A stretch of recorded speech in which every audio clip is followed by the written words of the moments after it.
Well, hello everybody. Welcome to Cooler Conversations. You are lucky enough to stumble upon episode 1. It's our maiden voyage, if you will. Maiden voyage, whatever.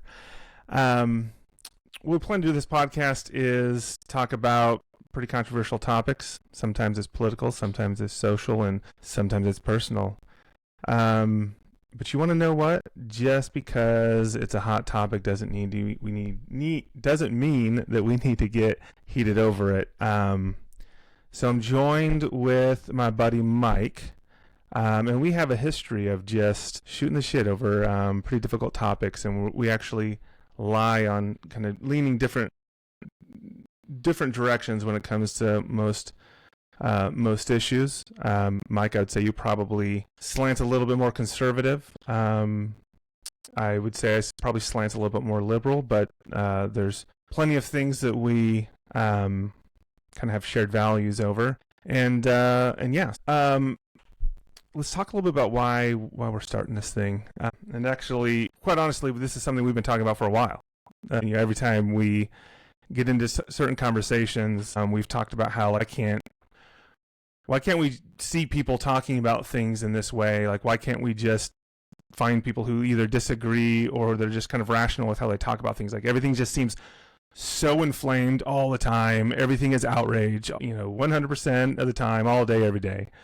And, we kind of have the perspective of just media in general is, that's how they're generating revenue and whatnot, is by attention, and they get attention by, saying basically outrage, fear, outrage. Those are the things that drive numbers. And so it's not necessarily to say that all media outlets all the time are, untrustworthy, but in general, it's hard to know where to lean. So anyways, we've been talking about this for a while, but the other day, specifically when we were with this Kilmar Abrego Garcia case, and a lot of what it means or what it could mean, what it does and doesn't mean. But for me, I truly had, and we'll get into really what we actually think this case was, but I truly had this perspective that, holy crap, we are in a constitutional crisis. We are literally at the beginning of this presidency who is walking all over, doing things that I feel are unprecedented, and in this particular situation, doing things that are unconstitutional. And then when the Supreme Court, again, from information that I've received, is ruling to bring him back, and he's just disobeying that. I'm like, holy crap, like our checks and balances, are out the window. This is going to be crazy. Like, we may not have an election in 4 years. And this is where my mindset is as, consuming the news and whatnot. And then I try to consume things that are on the opposite side of the political spectrum. But, when you're scrolling TikTok, the algorithm is really you have to be really intentional about, I have to be intentional about consuming opposite opinions in order for it to, regularly show up in my feed. Otherwise, I have to go seek it out intentionally. So if you get busy, you're not necessarily seeking things out. It's just whatever comes. But something came across my feed, and it was when Bukele, president of El Salvador, is in the office, and the Oval Office, meeting with Trump, and there's Steve Miller, there's several others in the room, but Steve Miller specifically starts talking about how we didn't get it wrong. We got it right, actually, and he's a terrorist. He's here illegally. He's this horrible human being. This is proven. Courts have ruled on it. Like, there's no debate here. And so, like, even if he were to, with what the Supreme Court said, which they agreed with us that, essentially he, is here unlawfully or whatever. The ruling was for us to facilitate the return, and facilitate just means if El Salvador wants to send him back, we have to, kind of facilitate that. So I was so taken back by that. I was like, holy crap, this is like the worst gaslighting ever. Or like, I had this moment of, am I stuck in my echo chamber? Am I stuck in this kind of confirmation bias? I don't know. I don't think so. But like, I also can't fly off the handle and be like, prepare for the end of the United States, at least without doing a little gut check. So I called you up, Mike, and I said, Mike, I gotta run this by you. I got to, have you kind of talk me through this, maybe do a little bit of research with me, and let's kind of dig into this, because here's my opinion, and I need you to gut check me and see if I'm kind of victim of some confirmation bias here. And so that's what we did. We did some research. You asked me some pretty compelling questions, just to get my mind thinking about the situation, and we talked through it. And I think at that point we said, hey, let's save this conversation. We've talked about starting something for so long. Let's stop talking about it and let's just do it. So I think probably within 48 hours we kind of got our ducks in a row and got our branding, and we put this thing together. And our hope, and I apologize if I'm taking so much time talking here, but our hope is not that we're going to come into each of these episodes. We're probably going to do some preparation with some of these episodes. But again, what we're tired of is that, usually you're seeing one side, and that one side is an outrage on that side. And then you see another side, and there's outrage on that other side, and they're both kind of conflicting. Like, both can't be true. Both at least can't be 100% true. But then when two people are talking, it's always this, I'm trying to prove you wrong. You're trying to prove me wrong. And that's the majority of kind of what we see. And potentially there's some people that are talking rationally, but then I feel like it stops short at, well, what does that mean? What are we supposed to do with this information now that we've kind of addressed it? And so we kind of hope we think that's a pretty unique approach to having these conversations. And so we're going to come into these not fully prepared. Like, we're going to come into them and how most people are coming into situations, which is, I consume media because you can't avoid it. That media is, usually stuff that aligns with what I believe. And maybe there's a little bit of research, maybe there's a little bit of thought, maybe there's a little bit of challenging, the things that are said, like whatever. But we're going to come into these conversations with the way most people come to these conversations, and that's, this is my perspective based on what I've been exposed to, the information I've been exposed to. And then we're going to research it, and we're going to talk about it, and we're going to go beyond just the facts of the situation, but like what other things are potentially affected by that topic, and then wherever the conversations go, like they're going to go, because this is a bit unhinged. So we're just a couple of dudes that care about this country and care about the stuff that goes on, and we have particular views on what we'd like to see and where things are going. But at the end of the day, like Mike's one of my oldest friends, and there's really nothing in our disagreements that change the fact that Mike is a good guy. Me, not so much. I've got him fooled on that front, but That's right. But we got to be able to do this, Mike. We got to be able to just have civil discourse over intense, heavy topics. Yeah, and that's why, quite frankly, that's one of the reasons you're one of my closest and most long-term friends, is that I do know and have always known that we are very different people, both in our, I mean, you name it, we're different, right? You're look at our hair, look at our face. You're the creative genius. I'm like the numbers guy. You're, you care what people think. I don't care about people at all. I'm an introvert. You're an extrovert. You're politically, very different than me, but we've always had, a mutual respect and appreciation for each other. We've always felt, I think, pretty comfortable, talking about our opinions together, which is something, quite frankly, I'm not comfortable with in any other setting at all.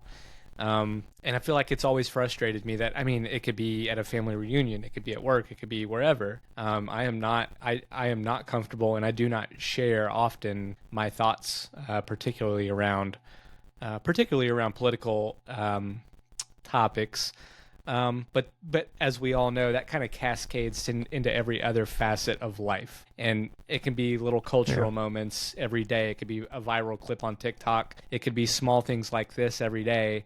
But you instinctively know to shy away from certain things around certain people. And, while that's pragmatic and important, and I would not, tell anybody not to do that, but because I do it in my everyday life, I want to have an outlet. I want to have people that I can talk to about these things in a rational way and know that, hey, you know what? We're going to disagree or whatever, but we're still going to be friends. We still respect each other. And also I want to be, I want to be truth seeking. So it's important for me to step outside of my bubble, figure out what you think, because you represent a lot of opinions out in the world. Right. And, I need to hear those and take those in, and kind of check myself a little bit. And maybe I'll come around and maybe I won't, but it's it's a good sanity check to be able to have these conversations, and that's why I want to do this. And I'm not going to claim that I have the answers and I know things, because I do not. But yeah. Well, and I think a lot of people just get stuck on, they get stuck on arguing the validity of certain points, and it sucks so much air out of the room to actually talk about, like, well, what is the reality of the situation, and then have productive conversation over what's actually going on, and if it is, to actually, for instance, with the Kilmar Abrego Garcia case, like, there's some serious conversation about, like, immigration that we can be having.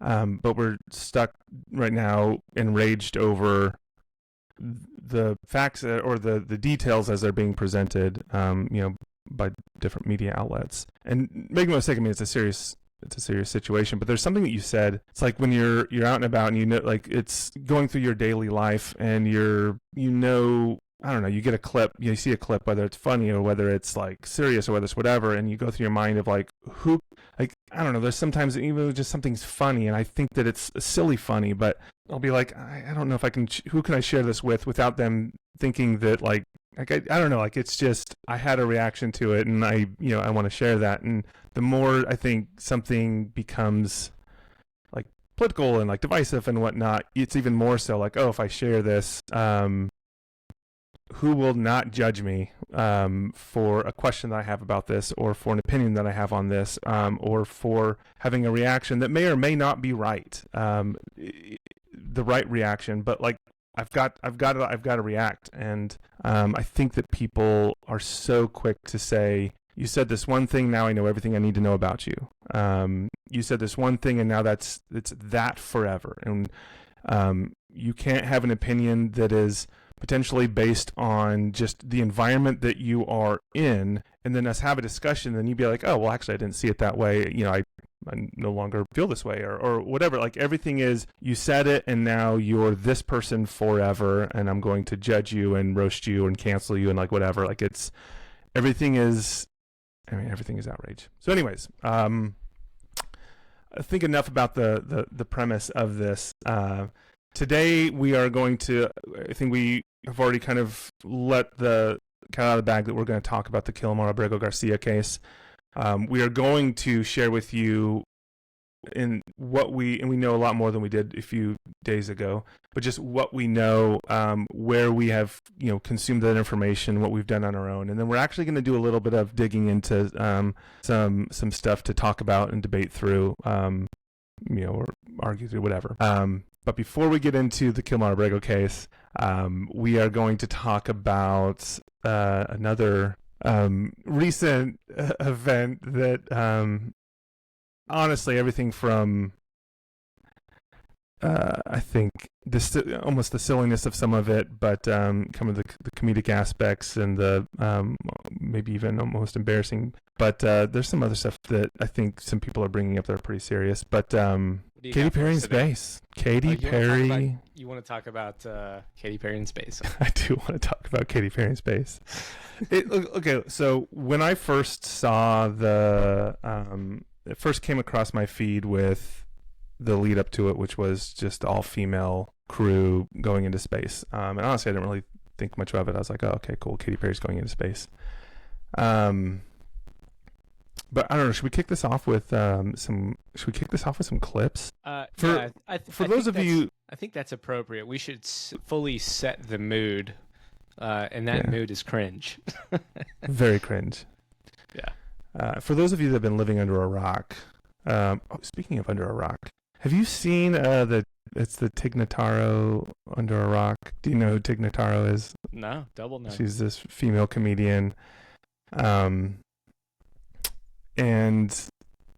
she, anyways, the complete sidebar. She talks about how she doesn't really consume media, and so she doesn't really know who famous people are. But then she has famous people come on her show, and the whole goal is for her to try to figure out who they are. So it's funny. But anyways, for those of you that live under a rock, we had Katy Perry, Gayle King, and several others. Those were probably the two most notable, at least in my feed. Went up into space, what we'll at least claim as space. That's actually one of the things I want to talk about. And it's causing everything from very cringe to a whole lot of uproar. Yeah, let's relive it in all its glorious stupor. A take of space. Oh my gosh. That shot, though, I mean, that would be pretty incredible, dude, seeing that right there. Do you think they had to be told that's the moon? No, maybe, no. Look at Katie's face. Yeah. Totally says it all. Okay. So. Thoughts? Yeah. One, I do want to acknowledge, just before anything, that is a pretty incredible experience. And I don't, a lot of people are knocking the kind of Katy Perry having a flower and having this, very cheesy, moving kind of speech over, connecting with yourself and others. And, it's pretty cringe. But here's the thing. Are you ready? I've been to Colorado, and I've gone with, overlanding, and I'm on a river, and I've got no electricity, and I'm seeing more stars than you could possibly imagine out in the mountains in Colorado. And you're just sitting there by a river, 9 at night, it's dark. There's nothing else to do but just be there. And I have had moments where I just start to laugh. I start to smile. I just start to be in awe of existing, like having those moments of just, I think like my thought was, the tree that I'm sitting right next to has probably been here longer than, America, and it'll be here like longer than I live. And just the thought that this thing has more significance in this world than I do at this moment, has more history. Like, I don't know, like I've had those moments of being in awe, and that is being on the ground, just disconnected. I cannot imagine what the experience would be, being shot up out of a rocket that high and seeing the world from that point of view. So look, I thought it was cringe too. I thought like, maybe she's trying a little hard to be, but at least from that front, I don't know, dude, give her a break. I there's no amount of I couldn't disagree more. We agree that it's cringe, and that's about where it stops. Yeah, this is abundantly absurd on so many levels. I can't even begin. Like I want to pull my eyeballs out of my skull for having watched this now more than once, because we've relived the clip on stream. So thank you for that moment. So I just don't understand it. It's like we have these cultural moments that are not moments at all. They're not pioneers, obviously. They're not astronauts, really. It's an absurd impact to the environment, Mr. Progressive. It's a pointless extravagance. It costs millions of dollars. Look, Jeff Bezos can do whatever he wants to do with his money, but like to make this the cultural moment of the year or whatever we're going to claim it is, it's laughable. Okay, it's laughable. Well, there's a lot that you said that I inherently agree with. Okay, I do think it's cringe. I don't think it's the cultural moment of the year. And in fact, so I mean, when you watch the live stream of it or the live broadcast of it, the announcer actually refers to them as like they're now astronauts. I think that's absurd. I would like to go and find out like what actually defines an astronaut. And so, is there even just some loose thread that technically defines them as an astronaut? Well, that is what we do here, my friend.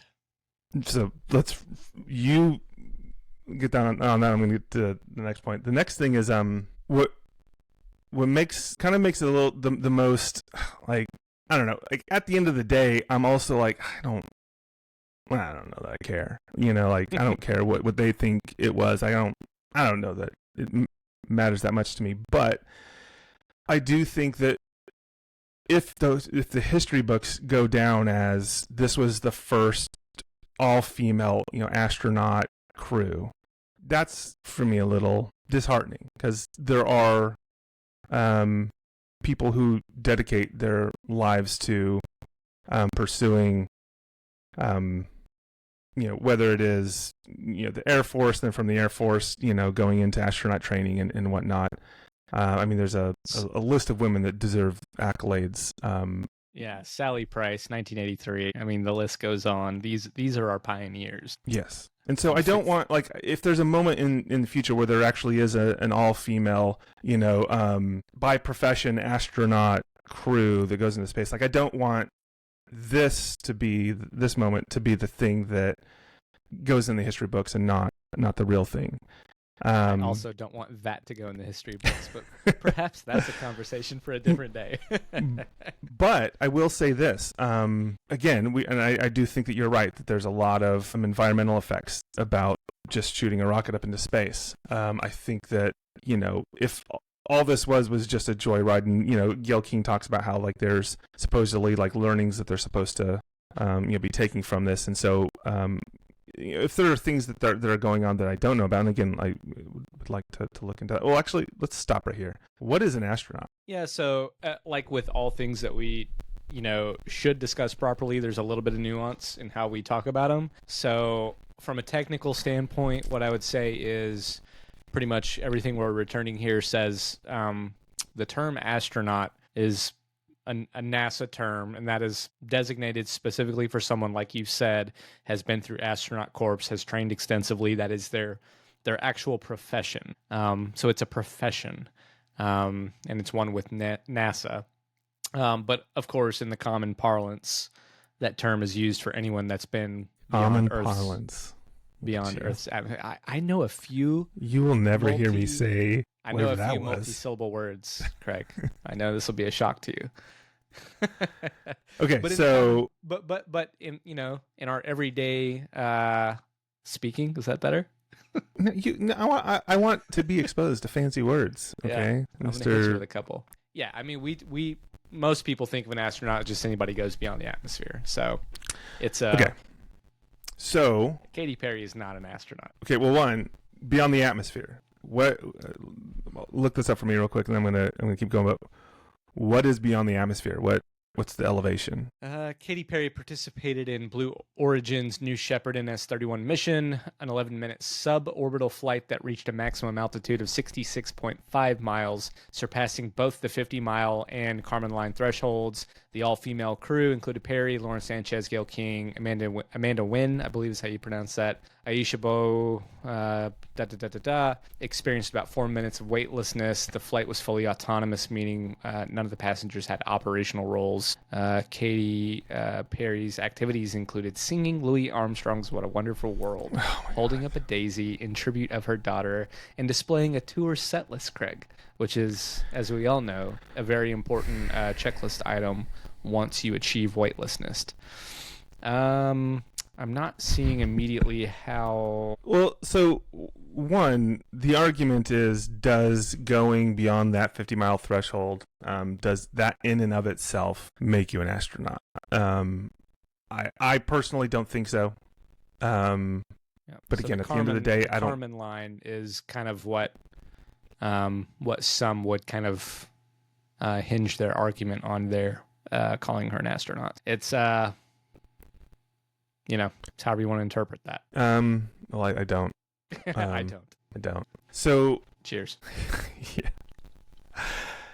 Okay, but coming back to, I don't pretend to know the value of space research, the value of, like, is there a future where you can get some people into a rocket pod, it shoots it up into the air, and then it just hangs up there for however long, and lets the Earth rotate. Again, I don't, just hypothesizing here, and then it lands like somewhere else, and it's like some crazy form of travel, or that sounds ridiculous even saying it, but like, is there some future benefit, like with flight and with something else, that by the doing this and by the funding of this, they talk about 10 million, 26 million per person, like whatever it was.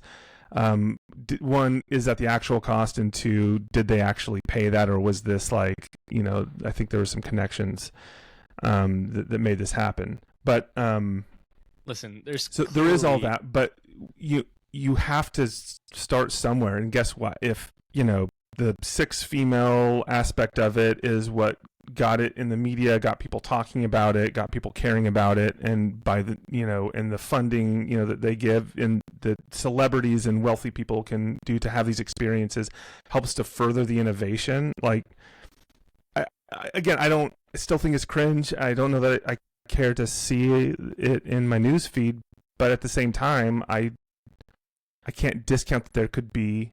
Because again, I don't know, and if there's not, then like, okay, well, like, let's have that conversation about. I mean, clearly, you're being charitable. And fair enough that we should be, but it's just so out of touch. Yes. Look, this is a business move by Jeff Bezos to get Blue Origin back on track, right? I mean, why else? Do we think Jeff Bezos really cares about his all-female crew who just achieved weightlessness in an autonomous craft? No. Barely above the surface of the Earth? No, Do I we don't really think think that this was like Jeff Bezos is sleeping better at night? No, he generated some free pub. We eat it up like lemmings, and this is good for business. Yeah, agreed. So let's move on to there are claims out there. I mean, there's naysayers who are saying that this didn't actually happen. It was all staged. They point to what looks like a either photoshopped or just some sort of green screen where Gail's hand disappears. I don't know if we want to rehash that. This particular topic, again, just because it's out there. Like, I watched the live stream or the live broadcast. I didn't watch it live. I watched the recording of the live broadcast. And you see it go up. So I don't think there's any disagreement that here's a rocket, it goes up. You saw the thing. So, I mean, you could say like, oh, well, were they actually in it? Well, you see the thing come down, land, and then you see the live of them getting out of it. So I don't know that there's much, like, I think you're getting into like crazy kind of flat earth conspiracy theory stuff, like we didn't land on the moon conspiracy theory stuff. By trying to challenge that there was no physical launch and landing of these people. The other thing they're talking about, though, is the hair, and how the hair. Who's the astronaut who was recently up there, and they show her like in weightlessness, and her hair is like just kind of doing its thing way out, like this, and then you look at all the the women on this flight, and it was kind of like just nothing. That's all the product, Craig. That's all the product. Well, Listen, also, the real conversation tonight is going to be about all the product. But also, like you said, it was suborbital. Is there the hair is pretty fine. Like, what is the gravity at suborbital versus orbital? Because just in case you don't know, just because you're in a stable orbit, that doesn't mean that there's no gravity. It's, in fact, you're still experiencing gravity.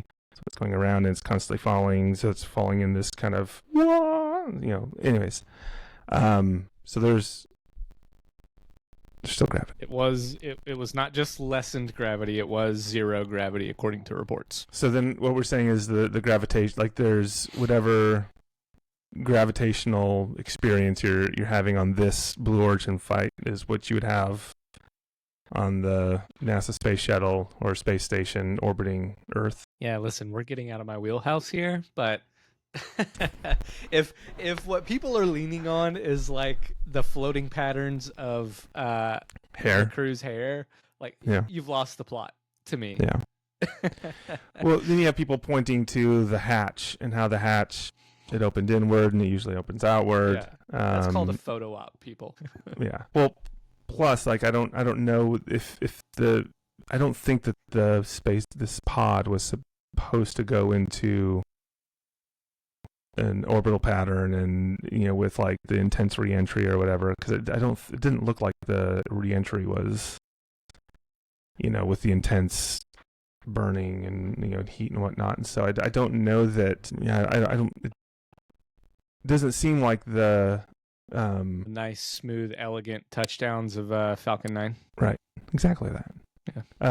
But just the build quality. I mean, you don't need to have. It seems like aircraft quality. Kind of whatever is probably fine. Listen, we're spoiled, Craig. We're spoiled. It's 2025, and rockets land themselves now. Okay. That was pretty cool. I mean, that was pretty cool to see. All right, so another thing, again, I want to address with this is there's a lot of when you watch Gayle King, and we might pull this up. Can you pull up Gayle? It's like Gayle King's. I'll set the stage, but it's Gayle King's kind of reaction to backlash.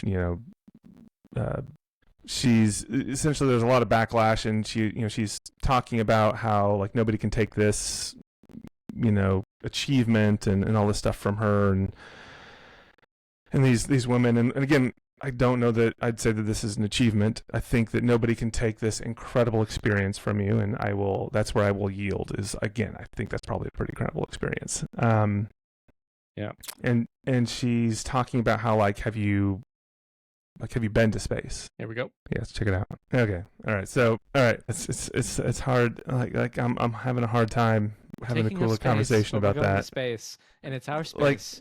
I mean, it's our space in space, Craig, and we're gonna take the waste and put it into space. That right there.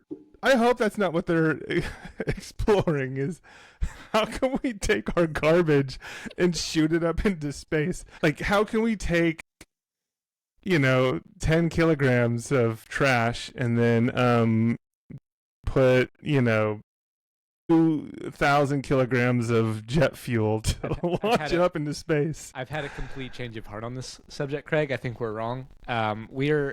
This is so imperative. We are going to inspire a whole generation of female space garbage collectors. And they're going to go to space for us, and they're going to take our trash with them. And it is just going to be glorious. And I support this now. Okay, well. You can be an ally, or you can go against us. You know what? I'm going to be an ally for the rest of the women here on Earth. So she goes on to say, I can't remember, I don't know if it's in that clip, but she talks about, have you been to space? If you haven't, go to space or come see what Blue Origin is doing. And then a lot of people are like, oh, Gayle King roasting us, or or giving us flack over we haven't been to space and we don't have tens of millions of dollars. So first thing, I don't even know if I want to. I watched the whole thing, and you actually can. I don't know that it was like oh, look at me, I've been to space. It was like, as she's saying here, they're doing important work. Don't knock this unless you've been to space or unless you've been here and you see what they're doing. It's don't knock this unless you actually are involved in this. I still think it's tone deaf. I will knock it. I still think it's tone deaf, but I don't think that work. she was saying all you peasants can't afford to go to space. Yeah, they've done no important work, Craig. But I don't know. I take back what I said earlier. I don't. Listen, don't let the feelings creep in. Don't let just raw. No, I said earlier. I said, if they're doing some important work, and if Gayle, wait, you're all right. Just because Gayle King said that the purpose of what the research they're doing is to launch trash up into space, it doesn't actually mean that's the only thing they're doing. I also don't know what does launching trash up into space. Why do we need rockets for that? Why can't we just get a big catapult? Listen, like a do big you potato think gun, you know? do you think Gayle King has woken up every day for the last year, like emailing and calling Jeff Bezos saying, like, you have got to get me on a rocket because this work is so critical. How are we going to get our trash out to space? Like, this is critical work. Listen, Like, she do you cares. think, She or cares about the trash. the more likely scenario is, hey Gail, you're kind of famous. This is some like super good pub for us. Want to go to space? By the way, if you want to know how to spin this, we're doing some incredible work with trash in space. Oh, I really want to give it the benefit of the doubt. Like, I do think that space travel and research is important. What do you I think is the most likely thing that happened? I do see the point of what people say about like this money could have gone to stuff that's more important. But honestly, it's like there's this video I saw out there, and this girl's kind of outraged, and she's looking up like homeless people in the county that like Katy Perry lives, and is talking about how this could have gone to solve, you know, homeless children in that county. Would have solved it. And I think that's. I mean, I think that's a little. I agree that we should do more. I think that we can do more. But I don't know that this is the platform for that. Like, one, do you actually know? Like, do you remember a while back? I was like, hey, I have an idea.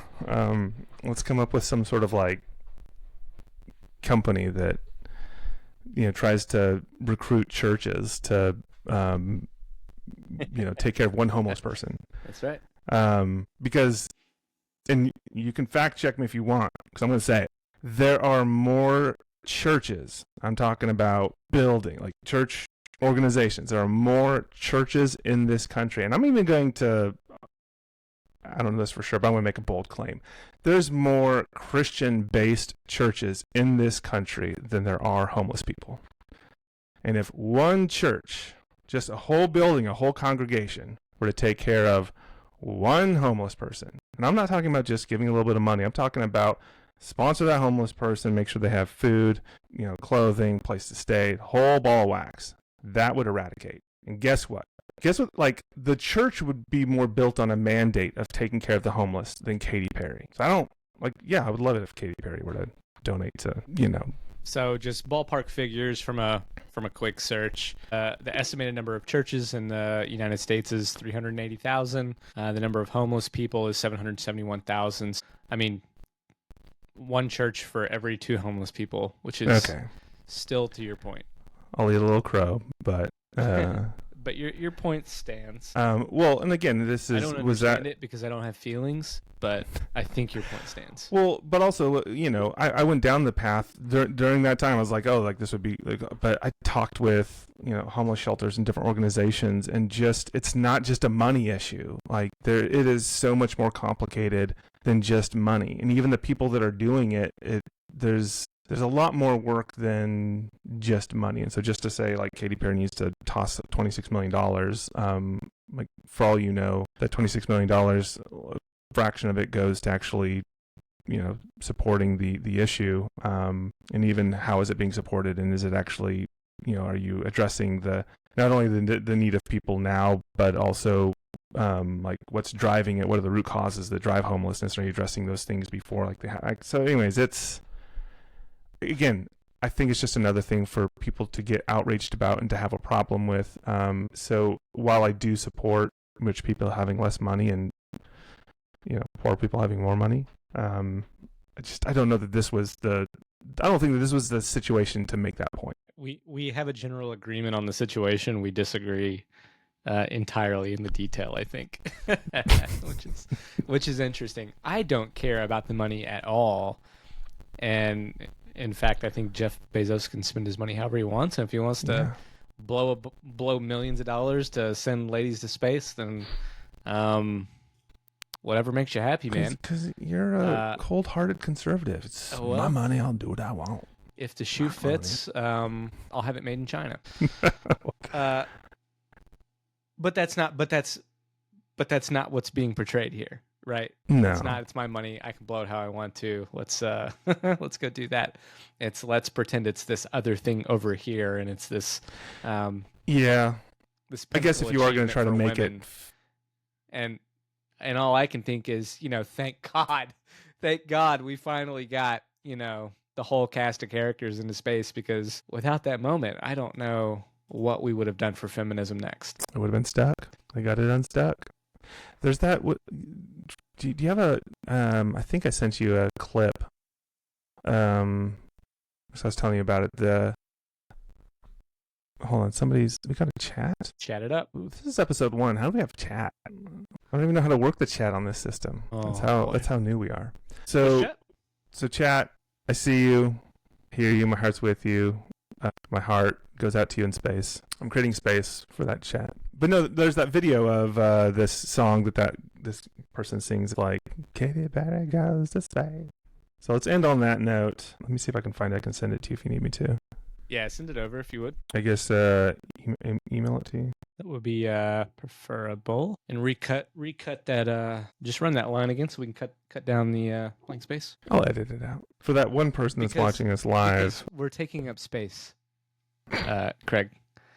And what we want to do is not take up so much space, but rather go to space. And when we're in space, we can take out the waste. Yeah, why are we putting so much attention on creating space? Is to remove it. Boy, oh boy. All right, just sent it. It's pretty hilarious. So how was your day? Oh, well, had to get my phone, the innards of my phone, I guess it's called like a mid-system. My Wi-Fi, my cellular service kept cutting out. Jeez. Was that English? You know what? Be sensitive to foreign language. No, so I had to get the mid-system on my phone replaced. I drop it off, and I have to not have a phone for 3 hours. Dude, you don't think about it, but walking out to my car and I go to pull it out and I'm like, oh, I'm just gonna watch a clip or something, whatever. Yeah. I'm like, maybe I'll wait in the area. I'm just gonna go watch a movie or something like that. And I was like, well, wait, what's playing? What are the show times? I'm like, do I really want to drive over to the theater and then they don't have a showing or a movie that I want to see anytime soon, and then I'm just wasted whatever time. I was like, well, maybe I'll just go and I'll sit and have lunch or something like that. And I was like, oh, and just sit there without my phone, what am I, a serial killer? Who just sits there and eats food? It's so off-putting too, isn't it? You look around and just imagine looking in a cafe or something, and there's just a couple of people that are just staring, and that they're not on their phone. Yeah, you guys are sick. Look down. And it's crazy because I remember I was alive when we didn't have phones.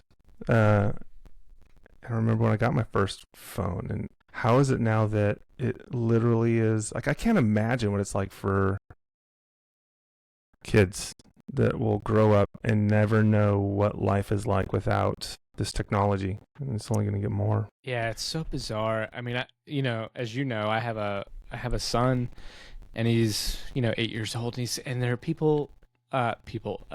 kids his age that are running around with cell phones, and we waited till Damon turned 11. Wow. And that's difficult for me to even wrap my head around. I didn't have a phone until I was 18, and it was the old Nokia brick, black and white thing. I could play Snake on it. Oh, Snake. Yeah. I remember stealing my mom's phone to play Snake. Yeah. All right. I got a video for you. Here we go. If you want to. So we're going to wrap up the astronauts in space. This is a fitting tribute song to really what this song means for. Can this be a ringtone? I don't know if this can be a ringtone. Oh, buffering. We're gonna have buffering issues, and this is saved locally. Now we're having buffering issues. We'll see if we can find another version of that easily findable. Okay, that may be a bust unless you can send me a link. Yeah, I can probably send you a link. Let me see. Copy link. Entertain our 2 viewers while I send you this. So many views right out of the gate. Honestly, this is impressive. This is literally double what I thought we would have for the first hour of the first episode of the first podcast for the Cooler Conversations. And just want to take this moment and recognize the extraordinary efforts that have gone into making this a reality. Sponsored by no one, produced by no one, clearly. First off, And from a performance perspective, I mean, double the expectations, which was one, is so what would it be if we have two? And I expected, I mean, again, no promotion on this at all, so I expected 0. So that would really be times infinity. yeah. Like we Well, have an infinite. to be candid, I'm one of them. Why you gotta tell me that? Am I the other? Are we just going in a circle? Yeah. Well, We're taking up space, Craig. And what we're doing with so that much space is we're creating space for other creators. And within that created space, we can give space. Well, listen. If we're the only 2 viewers, that's a lot of self-love. Are you also viewing? I don't think so. Hello, random person. Were you able to find a link? Yep. There we go. Yeah, got you a link. I see no link. You sent me an email with no link. Oh, did I? Listen, when we said we're real people, and I'm sure we'll come to find out that our bold, courageous, unique idea of like just figuring out stuff as we go and like being real humans on stream is like a great idea, but this is what you get, Craig. This is what you get. I'm here for it. Look, Yeah. if we can do nothing else but maybe enrage some people to make some comments because of how normal we are. Yeah, no doubt. Okay, here we go. Okay, outro, then we're moving on to the main topic. Okay. Katy Perry went to space, and now womankind is not a disgrace, 'cause Katy Perry went to space with Gail King. Now women can do anything. Take your titties and your uterus too, and fly those things all the way to the moon, because women can do anything. 'Cause Katy Perry went to space with Gail King. All you need is $50 million and to believe that your pussy is strong. All you need is $50 million, but by the way, you can't vote anymore because of the SAVE Act, where, like, if you have the married name of your husband, you'd have to bring a passport to vote. So they're trying to kind of stop women from voting, but you could go to space if you have money. Yeah. That's pretty good. Listen, that's pretty good. Yeah, well, Listen, Katy Perry went to space. all right, well, enough of that. Enough Okay. of that. Give me a pause. Break for a message from supporting sponsors. Is it weird? Weird if I talk to myself. No, but for real, chat, you need to have a backup phone. So, Mike, I was having this conversation with chat, and I was giving the moral of the story of the getting my phone worked on. And I was like, yeah, not having a phone sucks. I highly recommend having a second phone. It's a backup phone just in case your primary phone. But then I had a thought, is that tone deaf of me? To just be like, oh, like, look at Moneybags over here. It's talking about getting a second line. Well, also, I mean, you're just going to go ahead and lean full in on your, like, drug dealer aura. I'm here for it. You just do what you got to do. Oh, because 2 phones? Yeah. As Kevin Gates would say. All right. So we're changing. I mean, this is a pretty big change of gears. I mean, we don't have to make it as intense as it can be, but so I want to start. I'll start with just here's my perception. Here was my initial perception of what was going on. So initial perception is, and this again is probably from more liberal, leaning media. Like my TikTok scrolls, like all that stuff's probably gonna has a mix, but probably leans a little bit more liberal as far as the frequency in which things come across my feed from different outlets. And so we're talking like CNN, MSNBC. I even get things like Daily Mail, Aaron Parnas. One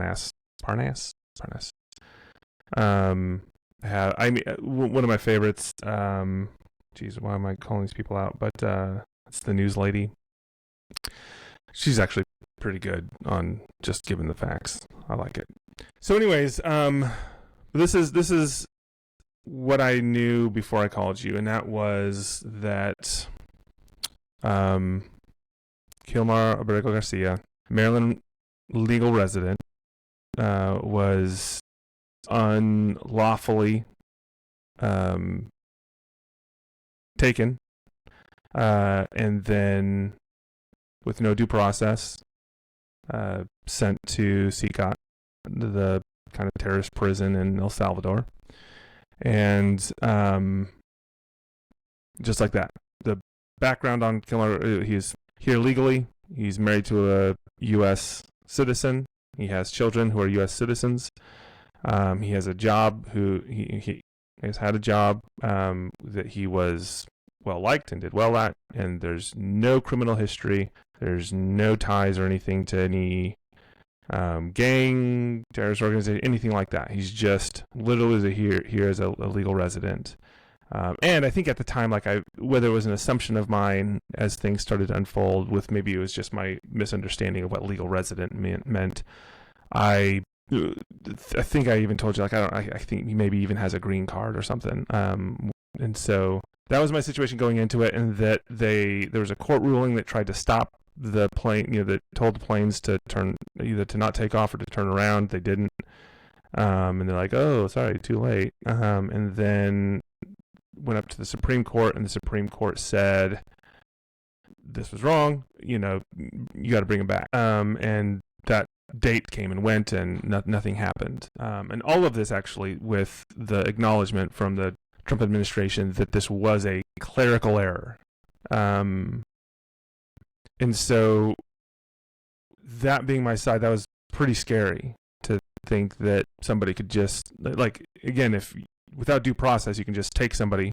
And again, how do you find out whether they, it could have been a citizen, if you're not giving due process. And in fact, there's been some citizens who have been detained recently, if we want to get into that. So my perception was holy crap, this is another thing that the Trump administration is doing where they are completely disregarding the Constitution. They are anti-Constitution, and they are completely disregarding our checks and balances with the Supreme Court. And so not only is this scary, just if this type of behavior continues and what it could actually mean, it's pretty scary with what that type of attitude toward the Constitution and toward our checks and balances, and what that means. So I'll leave it there before we get into it. If you want to kind of talk about it from, if you have a kind of a different perspective on, whether it was your perspective or whether it was just the more kind of conservative leaning outlets, what the talking points are. Yeah. So, prior to our discussion, I, frankly didn't consume a whole lot of content on this particular case. It was not all that interesting to me. I saw both the kind of news that he had been detained and deported, and I was kind of aware that there was some kind of generalized controversy around it, and it was becoming, day by day more of a kind of a hot button thing. In general, my perception was this is an easy target for political attack, for political bias, and that was my general framing of the issue. I did know that he was an illegal, and there were suspected gang ties, and it did seem to me, kind of from the beginning, from what media I did consume about the topic, that it felt likely to me that there was some sort of legitimate issue with it, but it felt like perhaps even an administrative error, as lighthearted as that may sound. It felt like ICE probably dropped the ball, deported someone they perhaps didn't fully vet out or do their paperwork on, or whatever that process may be. And at that point, what are you going to do? You're not going to, as with all politicians, do you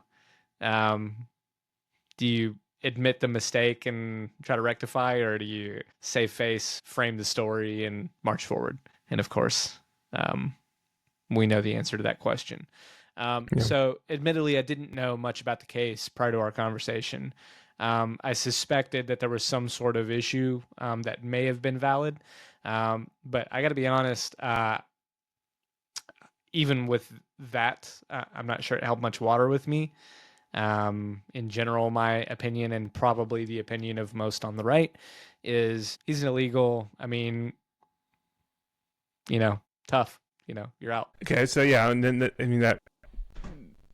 in general, yeah, I do want to go ahead and represent what So the one of the reasons why I called you is and maybe I don't know if we can find that video clip specifically of if you want to try to pull Steve Miller, Kilmar Abrego Garcia, so we can kind of pull what that clip was. But it's essentially that they're now claiming there was no mistake, that he is, in fact, there are proven ties to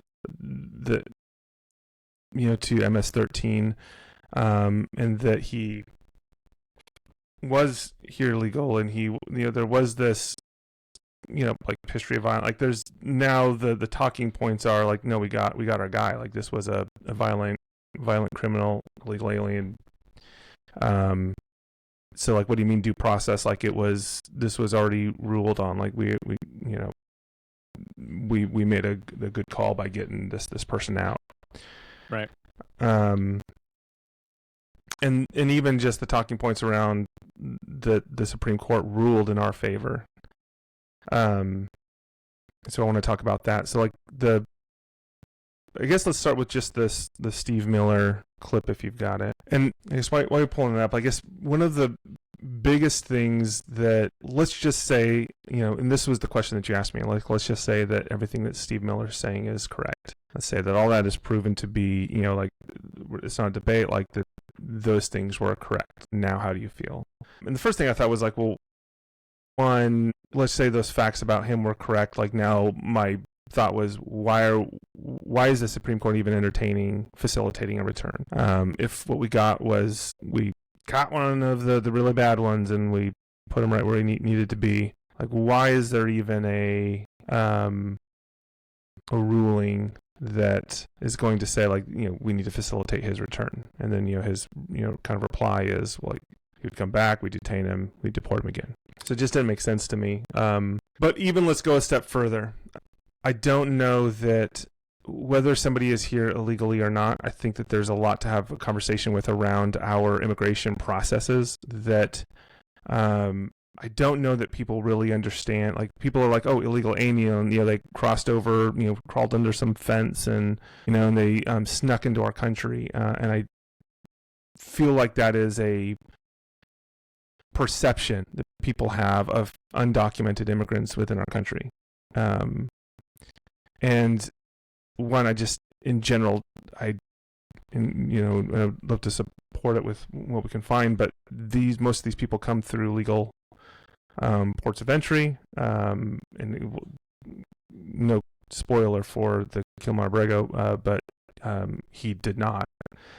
But in general, that's where like the due process, and beyond the due process of giving people who are within our borders due process, proper treatment, and just treated with humanity, and all of which I feel we're missing in this.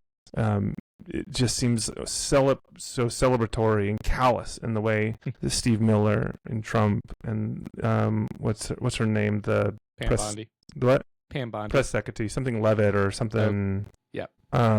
Just in how they talk about it, just so callous. Like these are human lives, and I don't care. If I don't know. I just don't like the callous nature in which they're speaking of these people. Like just imagine if this was you or somebody that you knew. Like I just think, again, so baseline, I just think that right there is no matter what information comes out, like to me, this whole situation is being handled poorly from that viewpoint. Well, it's an honest framing. Yeah. Let's get into the Steve Miller clip. Okay. Provide a little context, and then I can give you a few deeper thoughts. Would you answer that question also, please? Yes, glad. So, as Pam mentioned, there's an illegal alien from El Salvador. So, with respect to you, he's a citizen of El Salvador. So it's very arrogant even for American media to suggest that we would even tell El Salvador how to handle their own citizens as a starting point. As 2 immigration courts found that he was a member of MS-13. When President Trump declared MS-13 to be a foreign terrorist organization, that meant that he was no longer eligible under federal law, which I'm sure you know, you're very familiar with the INA, that he was no longer eligible for any form of immigration relief in the United States. So we had a deportation order that was valid, which meant that under our law, he's not even allowed to be present in the United States and had to be returned because of the foreign terrorist designation. This issue was then, by a district court judge, completely inverted, and a district court judge tried to tell the administration that they had to kidnap a citizen of El Salvador and fly him back here. That issue was raised to the Supreme Court, and the Supreme Court said the district court order was unlawful, and its main components were reversed 9-0 unanimously, stating clearly that neither Secretary of State nor the President could be compelled by anybody to forcibly retrieve a citizen of El Salvador from El Salvador, who again is a member of MS-13, which, as I'm sure you understand, rapes little girls, murders women, murders children, is engaged in the most barbaric activities in the world, and I can promise you, if he was your neighbor, you would move right away. So you don't plan But to the ask Supreme for Court is permission to asking get it to. back? And what was the ruling in the Supreme Court, Steve? Was it 9-0? Yes, it was a 9-0 In our favor. in our favor against the district court ruling, saying that no district court has the power to compel the foreign policy function of the United States. As Pam said, the ruling solely stated that if this individual, at El Salvador's sole discretion, was sent back to our country, that we could deport him a second time. No version of this legally ends up with him ever living here, because he is a citizen of El Salvador. That is the president of El Salvador. Your questions about it for the court can only be directed to him. ¿Se lo liberaría al presidente Bukele? Okay. So I think let's dig into the things that felt new to me, were the claims that 2 immigration cases ruled that he was MS-13. So I just put a link in the chat, and if we want to kind of go into a screen share, we can, or if you want to pull them up, I don't know if you want to pull them up first, but if you want to click on that link, that's the one I recently found that had a bunch of links to the actual court documents. So maybe I can go ahead and I'll share my screen. Well, and I think as we do that, I think it's important to determine where our points of agreement are before we go too far down the rabbit hole. I think we've both said he entered the country illegally, correct? So we agree he's not an American citizen. There was certainly some kind of nuance surrounding his actual status in the country because of the framing in some news reporting, right? So you might have almost interpreted he had a green card or he had some sort of status that allowed him to remain here, where you saw other news reports frame it in a way that was he had absolutely no right to be here. He was due for deportation, right? Yeah. So you bring up and for our viewers, we want to walk him down the where we agree on him being here illegally.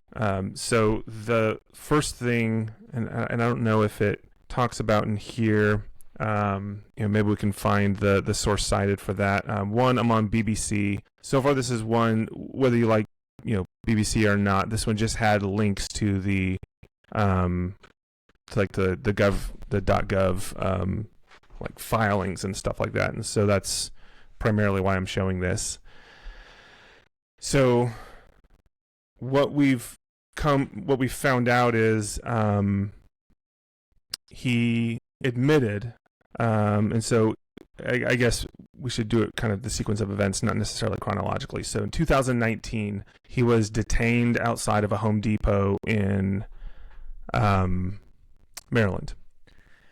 And you read through some of these documents, and there was this is the narrative by the police officer. And so you have 2 others that were what he claims as known members of MS-13. And so this is why he's detained. And I can't remember if we kind of go through this, if this was the one that was stating where Kilmar Abrego acknowledges that he came into the country illegally in around 2000, like it was like March 2012 or January 2012. It was early 2012. And he came illegally. And so he had been living as an undocumented immigrant, within the U.S. since 2012. He gets detained. He's questioned. And so this was the gang-filled interview sheet. We then kind of progressed to he is going through the process after he was detained, started to go through the process of applying, and again, if there's any details here that I'm missing or misinterpreting, feel free to kind of jump in. But he goes to apply for asylum, and so we find out that his family was actually being like harassed and pressured by the Barrio 18 gang. And so it wasn't even MS-13, it was Barrio 18, from what I understand is more rivals or different, like they're not the same. And so both they're specific. They are the rival gang of MS-13, which is we can file that under interesting. Yes. So the way you said interesting and filed has my mind thinking about what you mean, but and it made me think of something. So both Kilmar, first his older brother was sent, and then Kilmar was sent. And so, and again, I will acknowledge that all of this is testimony. And so everything I'm going to say here as far as the claims made by either Kilmar Abrego Garcia, by his wife, or the claims made by like the family and whatnot, that is all testimony. None of that information, by the way, in any of these rulings. So you go through the court documents. So there was like a bond that was supposed to be posted, and they were saying that he didn't. Basically, like I should be able to go out on bail or something like that because I'm not a flight risk. And then the court upheld it because of the claims of they felt the claims were credible, that tied him to MS-13. And so as I was reading these, and again, chat, feel free. So I'll drop these into the chat, these links specifically to these documents. I'll just plop these in here, send. And if you're watching this recorded on YouTube, I'll put the links to all this stuff in our in the description down below. And I don't think any of this is necessarily contested, but it's important to provide this framework. Yes. So, I mean, he entered in 2012 illegally. Keep going. I don't want to. Right. Mess up So the flow. he's detained, and so like the reason why all of the claims around MS-13, which I will go ahead and say, like I've read through these, and there has been no ruling that he was a part of MS-13.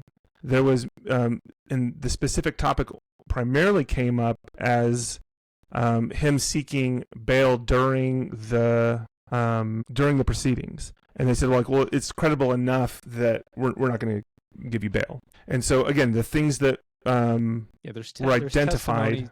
There's testimony to the fact, but it's certainly not firsthand evidence. It's not corroborative. We can't say it as a certainty. This is just we think he is, right? As far as we think he is affiliated with MS-13. Well, that's the claim. I actually don't think that he's certainly not proof. I personally don't think that he is affiliated with MS-13.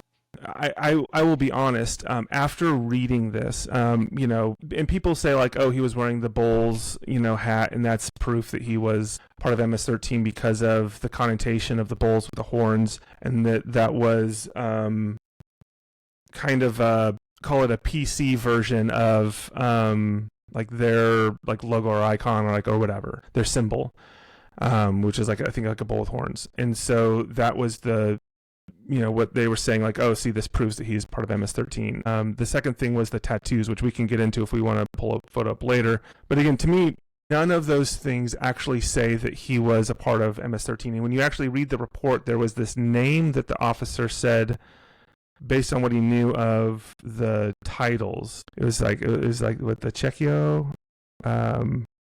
Anyways, in one of these later things, there's testimony that even said, like, well, no, that's not a member of MS-13. That is somebody who has not been initiated or anything like that. And so, even coming down to the fact that, let's say that there were two people that he was hanging out with as he's looking for a job with, out in front of Home Depot, and people are trying to get him involved.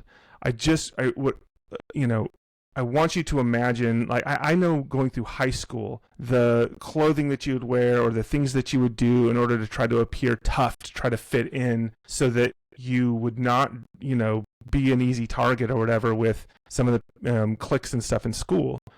And so, like, I don't necessarily, this doesn't say whether he is or isn't, but I don't think that's just as straightforward as... I see where you're going. And I will be quick to admit that I see nothing here that is proof positive this guy was in a gang. And anybody that says anything to the contrary, gonna need to cite it. Gonna need to see some evidence. Well, so to me, the big, sorry, go ahead. I interrupted. Because and this is probably going to be my larger point in this conversation. One of my larger points is, I think I'm pretty quick to agree with you. There's nothing concrete here that he was part of MS-13. And there are little bits and pieces here and there with the Bulls jersey, with, with the tattoos, with this, with that, with the circumstances surrounding his entry into the country. They can all be, to a degree, dismissed as, maybe, depending on where you fall politically. Unfortunately, it's probably, well, it's likely or it's not likely, or it's who knows, it's not really evidence. And fair enough, I think. But when you start piecing all these things together, for me, it's, well, you're not an American citizen, and for me, the calculation becomes, well, one, that probably makes you deportable, as a standalone fact, but two, the totality of all the things that we're going to go through, no matter how dispositive they may be, they are not proof positive. Like, it's not just a Bulls jersey, right? It's the Bulls jersey with the money covering the eyes. Like, go online and try to find that right now to buy. You can't, right? Now that's not saying a whole lot, I grant you, but it's certainly saying something. It's saying, you think this guy doesn't know what clothing he's wearing and what tattoos he's getting? You don't think he knows to some degree what those may or may not represent? Yeah, and so I will actually give you that, because there are conversations that we're going to have in the future where my argument is whether it's innocent or not, you absolutely do know what those things mean. Would you say, in the totality of the circumstances that we know, is there a chance he is an MS-13 gang member? Just a chance. I do think that there is a chance. You'll disagree with this framing from me, but what I will say is that's good enough for me. So, and here's primarily why I disagree. Now, again, we're going to talk about this from a broader sense, and the ultimate opinion might be that, well, he's not a legal resident, so that doesn't matter. But we celebrate in our country like the survival story. We celebrate the athlete who grew up in poverty and around gang violence, and and got out of that. We even celebrate those that come from that lifestyle, who have even spent time in prison, who have then come out and who are doing good and making a difference, and we celebrate the impact that these people make. We do not hold that past against them, because there are circumstances surrounding where we come up from. Earlier when you said, the Barrio 18 is the rival gang of MS-13, and you said, that's interesting. So my thought was like, oh, is it possible in the world of possible, is there a narrative here that he was a part of MS-13 and that the pressure from Bar 18 for him to join was for him to basically join them, and him being a part of MS-13, is that like why he fled? Is that why the pressure was like I don't know. Like there's so many things that I don't know, but there's a lot of things that that kind of makes sense. But still, at the end of the day, I don't know that I don't think that he is currently an active member of MS-13. I don't believe that. But again, that is it is also probable. But where we move from there is that in these, and I'm still sharing my screen. I probably should go ahead and get off the screen. But and maybe in future episodes I'll be better about actually how I go through these. But each of these kind of is outlining the cases from 2019 and then now. So in 2019, what you go through and you see here is that he did not qualify for asylum because, from what I understand, you need to, within a year, you need to apply for asylum from a year of coming into this country. So the admittance of coming into this country illegally in 2012 disqualified him from seeking asylum. That is why he got the, I keep thinking the wrong thing. What's the term? The stay of deportation, or the order of withholding. Order with withholding. Deportation. So that's when the order of withholding came in. They acknowledged that there was a credible threat for him going back to El Salvador, so there was an order of withholding, specifically that he cannot be deported to El Salvador specifically. Well, so and just minor point there. There was a deportation order, and it also coincided with an order of withholding of the deportation order. It was, yes, he's to be deported from an official status point, but also we're issuing the withholding because of the scenario you're about to lay out. So now I only highlight that to show that A, he met the qualification for deportation, except for this particular circumstance, and B, our immigration system is a mess. Yes. So that would actually, if are you able to pull up the deportation order just so that we can show that? Because if, and again, I have no reason to believe, I'll have you show it, so I'm just going to speak as though we've seen it and we're good. That would make sense again. Why Steve Miller is spinning it in that way, that there was a deportation order.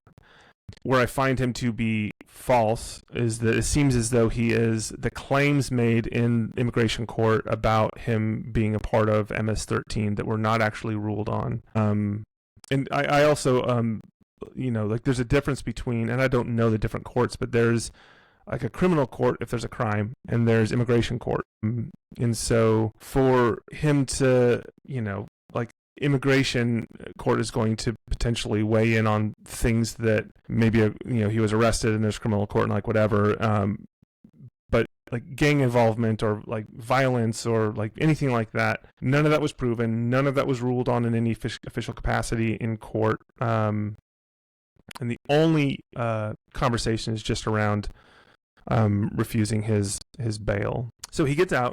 Actually, I guess during these proceedings, when he's detained, he has intent essentially to marry. It's his fiance, and that was one of the reasons why he said, like, I'm not a flight risk. Like, I intend to marry this woman.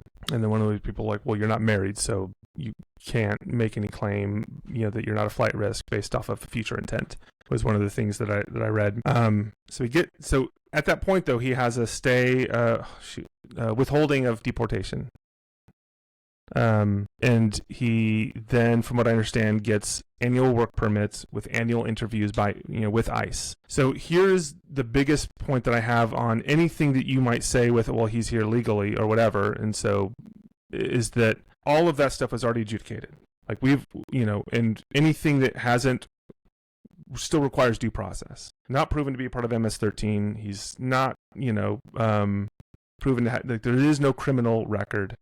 And he has a withholding of deportation. That is the legal, document that the courts have decided, and that would be the most current status. So we can't go back and relitigate. Well, look at 2012 and look at all this stuff. That stuff has already been litigated in immigration court. So we now have to say, cool, what has it been since 2019? Awesome.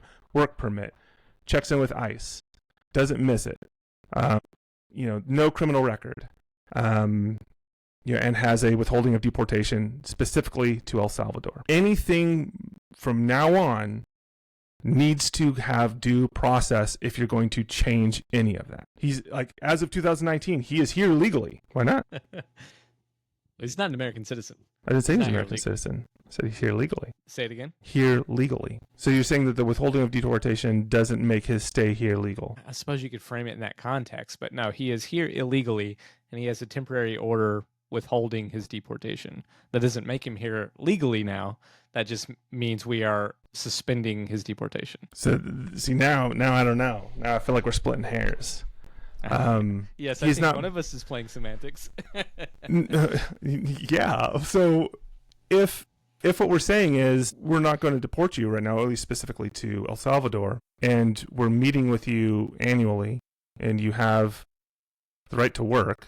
I mean, so maybe if you want to check that on like work permit status,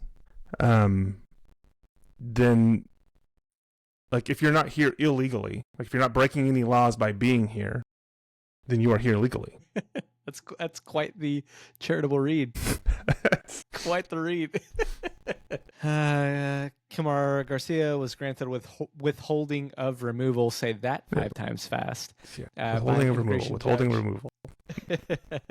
In October 2019, which allowed him to reside and work in the United States as part of this status. He did receive a federal work permit.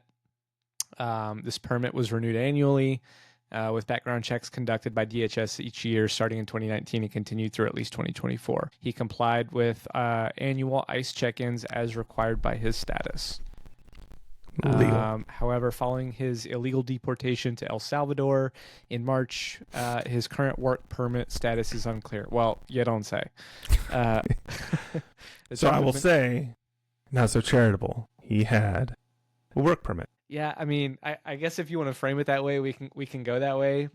What else? What other way is there to frame it? Bro had U.S. documentation, said he had a right to be here and work. As long as you get in. And annual background checks. All I'm saying is you cannot relitigate prior to 2019. 2019 on, he's got the documentation. He's all buttoned up, all the things. Withholding of removal, like all that's in place. What I mean, you got no business removing this guy. Now, okay. Go ahead. Yeah, please go ahead. Go ahead. Now, I will say this: there are two situations that, again, none of it changes for me. He had a legal document is a withholding of removal. He had a legal document of work permit. He had annual check-ins and background checks that the DHS continued to say, "Cool, you can be here." So again, to me, it is black and white that until you go through a process to change those statuses, you can't just snatch and grab and send somebody off. But the two things that kind of complicate just the discussion for me are, I don't know that anybody ever claimed that he's just the most upstanding citizen, or not citizen, but, the Maryland human being. father. He's the Maryland father. Maryland father. Dude. And the two situations are he was pulled over, I think in Tennessee, and he had a vehicle, and there was like a bunch of people in there. I haven't actually gone through the only commentary that I can find in any of the documentation that I've found is that something that nothing ever came of that. There was no arrest, there was no detainment, there was, from what I can see, there wasn't anything, but there was just a potential suspicion of human trafficking because of it was a vehicle with him and a bunch of other people. The testimony on that was that he works in construction and they travel for work, and so there's a crew, and so the only reason why that checks out for me is because why wasn't there an arrest? Why wasn't there any detainment? Why isn't there anything further on what that situation was? But again, it's also just like dude, there's so many things. Like, there's so many things. The next thing was the police report around the domestic violence with his wife. That his wife ultimately said, "I'm not proceeding. Like, we've worked it out. We're even going to counseling." And so again, it's just more of the, like, if you're somebody who is accused of being a part of a gang and being a violent individual, and then there's this police report about you being violent with your wife. Like, it doesn't speak well to the character, and so that specifically is what makes this hard for me now that I know all these things, to defend him as a person, because I still think baseline people need to be treated with humanity, and this was not that. I still think that baseline, there was no due process even outside of We gave him a flight like home. how you How's treated that- people. What do you mean? What do you mean it's not humanity? We gave the dude a flight home. Have you seen look up the videos of how the deportations went to CCOT. Yeah, I've seen him. I Our- say that our viewers need to partially. see it. I say that partially in jest, but we are not responsible for his home country's conditions. Due process does not afford non-Americans the right to stay here. It just provides them the right to a judiciary process, right? Correct. Right.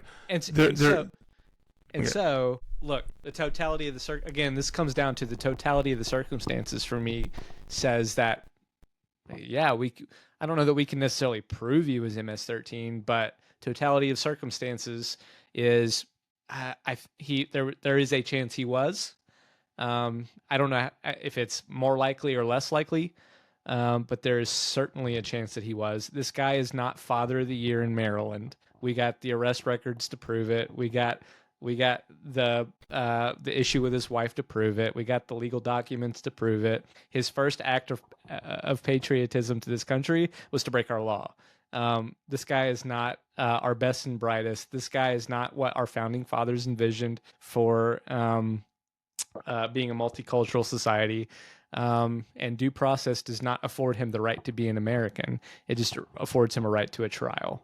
And so here's where I think the controversy sets in is if the administration labels him a terrorist, and probably some research to do there, to what standard of proof are they owed, or they held to for that. But there are differences in our constitutional, in the constitutional law. If they call him a terrorist, and he's certainly not an American citizen, they have every right to send him back to his home country. Now, they did. There was a None of that error. happened. Huh? None of that happened. What did That happened after the fact. They're calling him a terrorist. After what fact? After they made the error. Like, I'm not debating. I'm not debating if through due process. They labeled him an MS-13 terrorist the moment they picked him up. Yeah, they said he was MS-13 the moment they picked him up. So you're saying, though, that you can just label somebody a terrorist without evidence, without a process? Well, that's not what I'm saying. I'm saying we should research that further. Because But a they lot of what you're certainly saying don't- is true. If, in fact, you were, even if they were to detain him and he were to go through the process of, like, look, all of this means we are going, like, you've said your piece, like, we've gone through the courts, we've gone through immigration, like, and maybe there's a criminal court aspect, and it's like, hey, here's what we've, like whatever. And even if at the end of the day, I'm not going to, like, I don't know enough about the immigration system to know, like, well, again, he's not a U.S. citizen, and I don't think that just because he's here and just because he's lived, like, or whatever, that there's a right to be here, that if our court systems and whatnot do say, we're going to deport you, like, that I might have issues with some of that, because I have a certain perspective on immigration in our country, and I'm a little more open to the fact that not only do I think that it's beneficial, but I think that it is like humane. I think it is good, and I think that cultural diversity within our country is beautiful, and I don't think that you then get to say this is what that cultural diversity should look like, and we only want the shiny pearls. Like, I don't think that's how you build a rich and beautifully diverse society. My big issue here is simply that, and the Trump administration even admitted it, and that was clerical error. This was a mistake. So to say that this was a mistake, there was no intention around him specifically, that there's some executive order that he has been labeled a terrorist. It was maybe MS-13 was labeled a terrorist organization, and because there was accusation of him having ties to MS-13, we're just going to grab you. Like, there was, like that's not... Because he was suspected as being MS-13 and not an American citizen. The "and" is important. I got we that. would not deport an American MS-13 yet. member, would we? Maybe. Trump has now openly said he'd like to figure out if it's a legal way for us to do it. Yeah. So no is the answer then. So as of right now, so no. As of right now, so no, that has the not intent of this administration is to make that happen. But again, it doesn't matter whether, I don't think that it matters whether or not he was currently an American citizen or not. He was still here under a work permit, under a withholding of removal. Geez, why is it so hard to remember that? Listen, clearly, this was not. There were mistakes made. Okay, Craig. Yeah, there were mistakes made.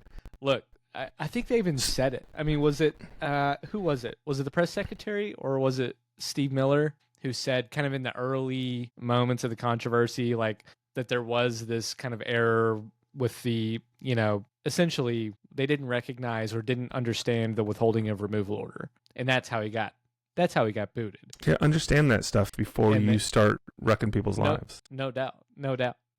So I guess here's where it hits even harder for me. Like, take this situation. And I'm going to go ahead and frame this from a side that I don't know that I agree with, but I'm going to frame it from, I certainly would have a different perspective if this is how this administration took it.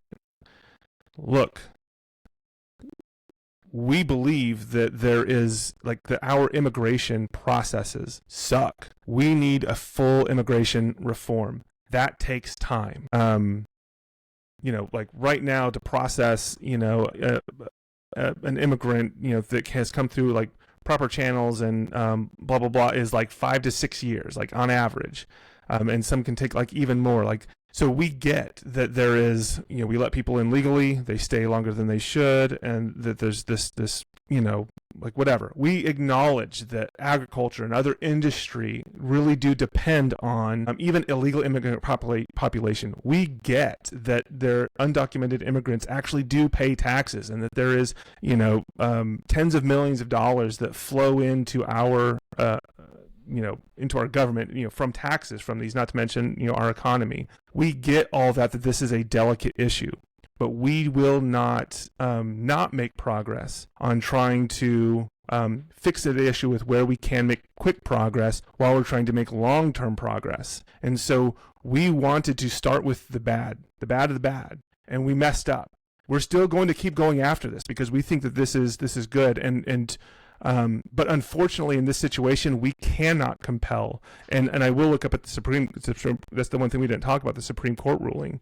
And again, we'll see in the documents. But from my reading of the documents is that there was 2 terms, and it was to facilitate and to, I don't know. There was another term, it was initiate, and it wasn't initiate, but it was a word like that. And it was the Supreme Court that said well, this part of it we can't coerce, we can't force, El Salvador as a sovereign country to do something, but that's where the facilitate came in. So it was and so I'm back and forth on whether I actually believe that was an order to you need to get him. I do absolutely think that there's things that the Trump administration could do to get him back. I don't think that it is forcing El Salvador. I think that it could just be a request. And I guarantee you he would do it, and it's not because he's not.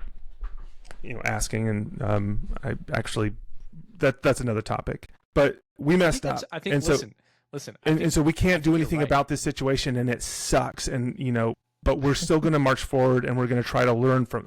Give it to me that way, and I can at least say I don't know that I agree with you, but man, I respect the humanity and humility at which you're approaching this. It's the fact that who cares? It seems the blatant disregard to court orders trying to stop this and them saying we're doing it anyways, and then he does it and it's like, oh, whoops, and then it's like, oh, actually, he deserves it. This terrorist is never coming back. That's the rhetoric in which when you speak like that, and you're skewing that framing a bit.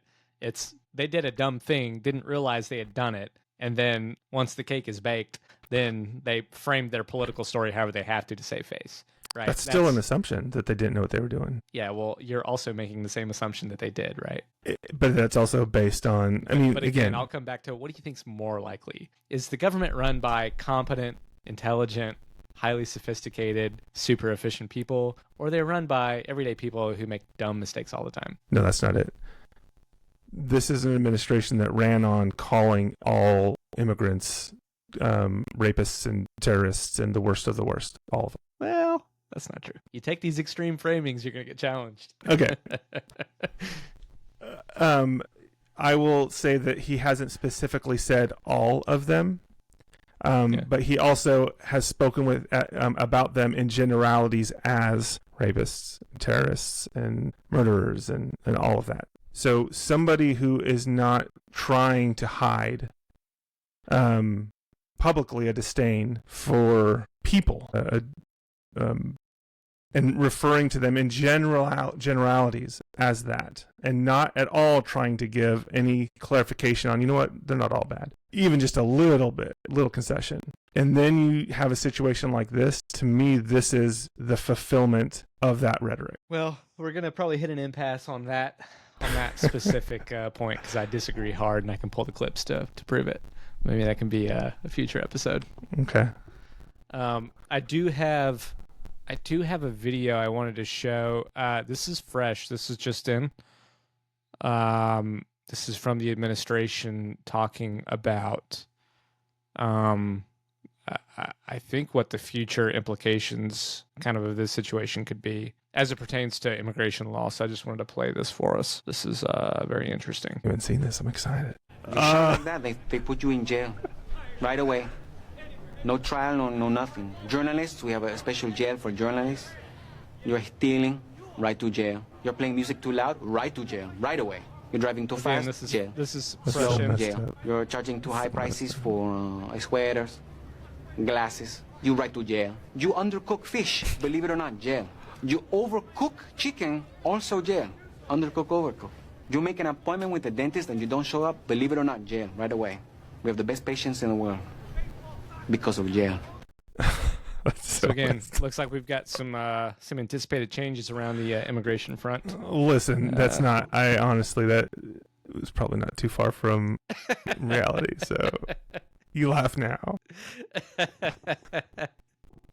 Well, at least we can laugh about it, or at least I can. Well, I think we'll leave it there. I guess for future episodes, chat. We're probably not going to go as long. This one, we actually probably really dug into both topics. I think the first one was supposed to be more lighthearted, short, and we actually took quite a bit of time on that. But we're also going to, in various ways, we're going to end with. So Mike and I we have a gaming group. So we'll live stream some, maybe it's Call of Duty, maybe it's Marvel Rivals, maybe it'll be, I don't know, maybe we'll play virtual Yahtzee, I don't know, but we'll hang out. Because again, I think, especially after a healthy debate, and again, I think the whole thing we're trying to model here is, at the end of the day, we're family. And so we're gonna crack open another one and then have some fun. So again, thank you for watching, and be sure, whether you're seeing these clips on social, to subscribe and like and follow and all the stuff. If you're seeing this on YouTube, absolutely subscribe to the channel. We'll be posting weekly. The schedule will likely be, we're going to try to have it on every Friday. Friday, Saturday, and we'll see how y'all like that, and if we got to adjust that schedule based on when y'all are available. When we're doing these live, then we'll consider that. But thank you for coming along for our first Cooler conversation. Mike, you have anything you want to end with? Yeah, I'll just say thanks for joining us on this ride. If you're watching, hope you had a little fun. Hope you learned something. And I know I did. Craig, as always, appreciate the cool conversation. And, it's always a pleasure, man. I had fun. Well, I was like, yeah. I don't know. Like, what do we do? Do we toast? We should close Chat, out. what should we do at the end? Yeah, we should close out This with is a a toast. very floundering end here. Do we toast? Yeah. It's cooler conversations. Do we act too cool? Yeah, whatever. I'm never See too ya. cool to have another cooler conversation. Cheers, everybody.